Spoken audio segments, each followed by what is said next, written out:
Oremos. Grandioso Deus, vamos agora abrir a Tua Palavra e nós precisamos de Ti, Senhor. Que o Teu Espírito, Senhor, possa impactar a nossa mente, a compreendermos, Senhor, a gravidade do tempo que nós estamos vivendo, e a entendermos também, Senhor, que hoje é o dia de tomarmos uma decisão. Devemos escolher se vamos ser filhos de Deus ou filhos de Satanás. Eu te peço, Senhor, que cada pessoa que aqui esteja ouvindo e vendo essa mensagem, que o Teu Espírito, Senhor, possa ajudá-lo a tomar a decisão ao Teu lado. E por favor, Senhor, perdoe os nossos pecados e nossas falhas. É no Teu nome, Jesus, que nós oramos. Amém. Mateus capítulo 7, versículo 15. Diz assim a palavra de Deus: Acautelai-vos dos falsos profetas, que se apresentam disfarçados em ovelhas, mas por dentro são lobos roubadores. Um dos sinais antes da volta de Jesus é ficarmos atentos referente aos falsos profetas.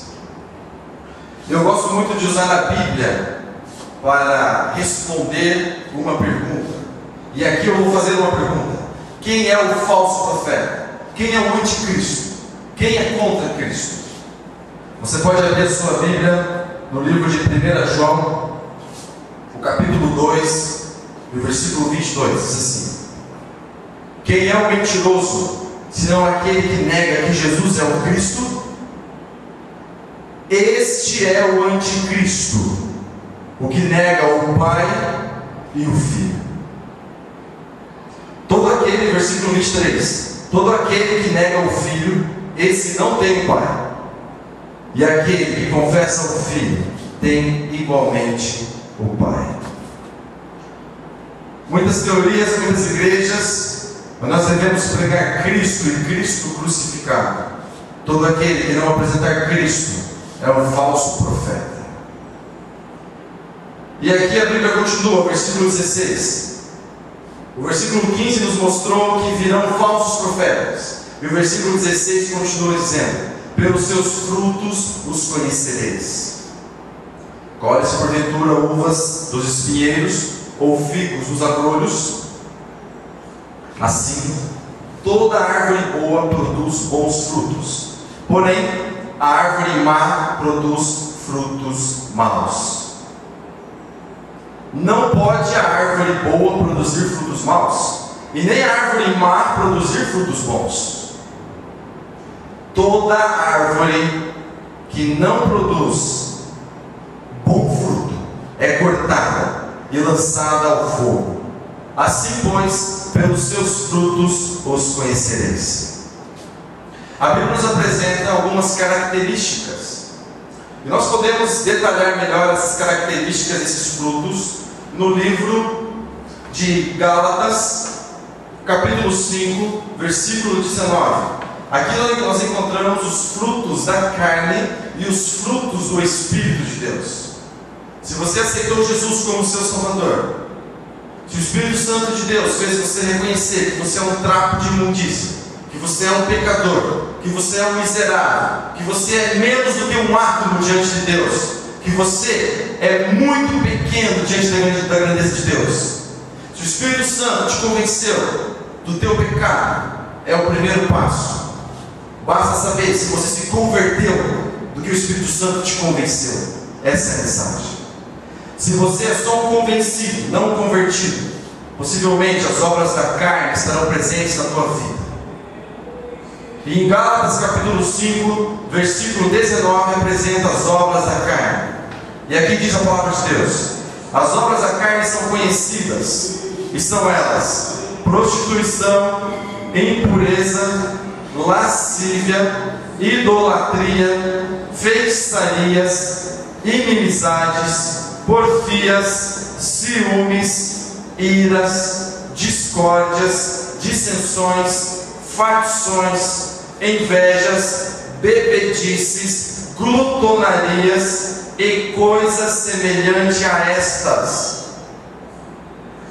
Como já outrora vos preveni, E a Bíblia responde, irmãos, versículo 21: não herdarão o reino de Deus os tais que praticam estas coisas. Se você é um pé de laranja e você está produzindo limão, cuidado, você pode estar convencido e não convertido. Se você é um pé de acerola e está produzindo acerola, que Deus seja louvado e glorificado na sua vida. Mas se você, meu irmão, não produz os frutos que Cristo espera que você produza, não porque isso vai te salvar, porque quem salva é Cristo e Cristo crucificado, mas quando você aceitar Jesus como seu Salvador, o resultado serão suas boas obras. Se você aceitou Jesus como seu Salvador, eis aqui os frutos do Espírito. Versículo 22. Primeiro fruto do Espírito: amor. A Bíblia diz: você pode ter o dom de profetizar, você pode ter o dom de curar, você pode ter o dom de fazer várias coisas, mas se você não tiver amor, não serve. E o primeiro fruto do Espírito é o amor. Alegria, paz, longanimidade, benignidade, bondade, fidelidade é um fruto do Espírito. Todos os carros, você anda pela cidade e está escrito: Deus é fiel, Deus é fiel. Eu quero fazer uma pergunta para você: você é fiel a Deus? Ninguém precisa falar que Deus é fiel, todo mundo sabe que Deus é fiel. Agora, eu sou fiel a Deus? Eu, um pé de laranja, estou produzindo limão ou estou produzindo laranja? Versículo 23: mansidão, domínio próprio. Esses são os frutos, alguns dos frutos do Espírito de Deus. Voltando ao nosso texto, a Bíblia diz que toda árvore que não produz o bom fruto, ela vai ser cortada e lançada ao fogo. E aqui eu quero dar um recado para você, irmão, para você que aceitou Jesus como seu Salvador. No grego, toda vez que o autor bíblico queria dar ênfase a um texto, a uma passagem, ele usava um método. Hoje, quando nós escrevemos uma carta e eu quero dar uma ênfase, eu coloco em negrito, eu faço um traçado embaixo, coloco em itálico, eu crio algo para que aquilo ganhe destaque. Mas, quando os autores inspirados por Deus escreveram a Bíblia, para ele dar esse destaque que nós estamos dizendo, ele repetia as palavras. E aqui no versículo 22, versículo 21, diz assim a palavra de Deus. Mateus 7, versículo 21. Nem todo que diz Senhor, Senhor, perceba, não é aquele que diz: ah, eu amo Jesus. É aquele que diz Senhor, Senhor. É aquele que está andando aparentemente com Deus. É aquele que está aqui na igreja todo dia, todo culto, está com o teu terno bonito, sua gravata, sua Bíblia bonita, senta no primeiro banco da igreja. A Bíblia diz que nem todos que dizem Senhor, Senhor entrarão no reino dos céus, mas aquele que faz a vontade do meu Pai que está nos céus. Tem você feito a vontade do Pai que está nos céus? Tem você procurado seguir a Jesus como seu Salvador? Se esse é o seu desejo, os frutos do Espírito de Deus estarão presentes na tua vida. E a Bíblia continua: muitos naquele dia dirão: Senhor, Senhor, porventura não temos nós profetizados em teu nome? Em teu nome não expulsamos demônios? Em teu nome não fizemos muitos milagres? Você pode estar me perguntando: mas será que vai existir um povo assim? Se você acredita ou não, não me interessa. Eu estou pouco me lixando se você acredita ou não. O que interessa é que está escrito na Bíblia que nem todos que dizem Senhor, Senhor vão entrar no reino dos céus. Isso tem que ficar muito claro para você, meu querido irmão. Não se iluda porque você usa uma camiseta escrito I love Jesus, que isso vai te salvar. Não se iluda porque você é uma pessoa tão comportadinha, isso vai te salvar. João 17,3 diz que a vida eterna é aceitar Jesus como seu Salvador. Quando você aceita Jesus como seu Salvador, o resultado de ter aceitado Jesus, resultado são boas obras, uma pessoa moralmente correta. Mas a moralidade não vai trazer justificação. Mas a justificação, a salvação pela graça, vai fazer você ser uma pessoa moral. Não tem como um pé de laranja produzir limão. Se o pé de laranja produz limão, é porque você ainda não entendeu a mensagem da salvação, que é exclusivamente pela graça de Cristo Jesus.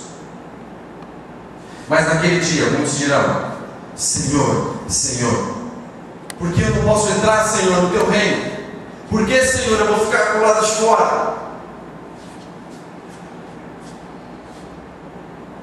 Então, versículo 23: lhes direi explicitamente: nunca vos conheci, apartai-vos de mim, vós que praticais a iniquidade. Esse grupo de pessoas que a Bíblia está dizendo que naquele dia vão questionar a Deus: Senhor, Senhor, como se Deus fosse alguém injusto, como se Deus não tivesse a justiça, como se Deus não amasse, como se Deus não quisesse te salvar. Senhor, por que, Senhor, eu vou estar perdido?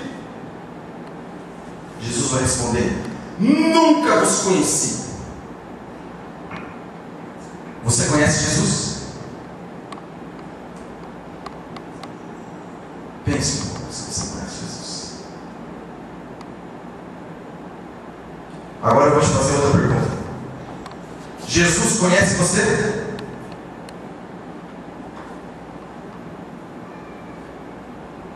Se nós fizermos uma pesquisa, talvez, aqui no nosso Brasil, a porcentagem de pessoas que vão dizer: sim, eu conheço Jesus, eu ouvi falar de Jesus, talvez vai ser alta. Mas a grande pergunta é: Jesus conhece você? Se você um dia chegar nos Estados Unidos, na frente da Casa Branca, lá onde fica o presidente, e você chegar então lá na portaria: eu vim aqui visitar o presidente dos Estados Unidos, eu conheço ele, eu vejo ele sempre na televisão, eu até uso uma camisa escrito o nome dele, com a fotografia dele, eu vejo nos noticiários direto falar sobre ele, eu conheço ele. O segurança, o porteiro, vai dizer para você: espere um pouquinho, que eu vou ligar para o presidente para saber se ele te conhece. Se o presidente não te conhecer, você não vai entrar na Casa Branca. Não adianta você conhecer o presidente.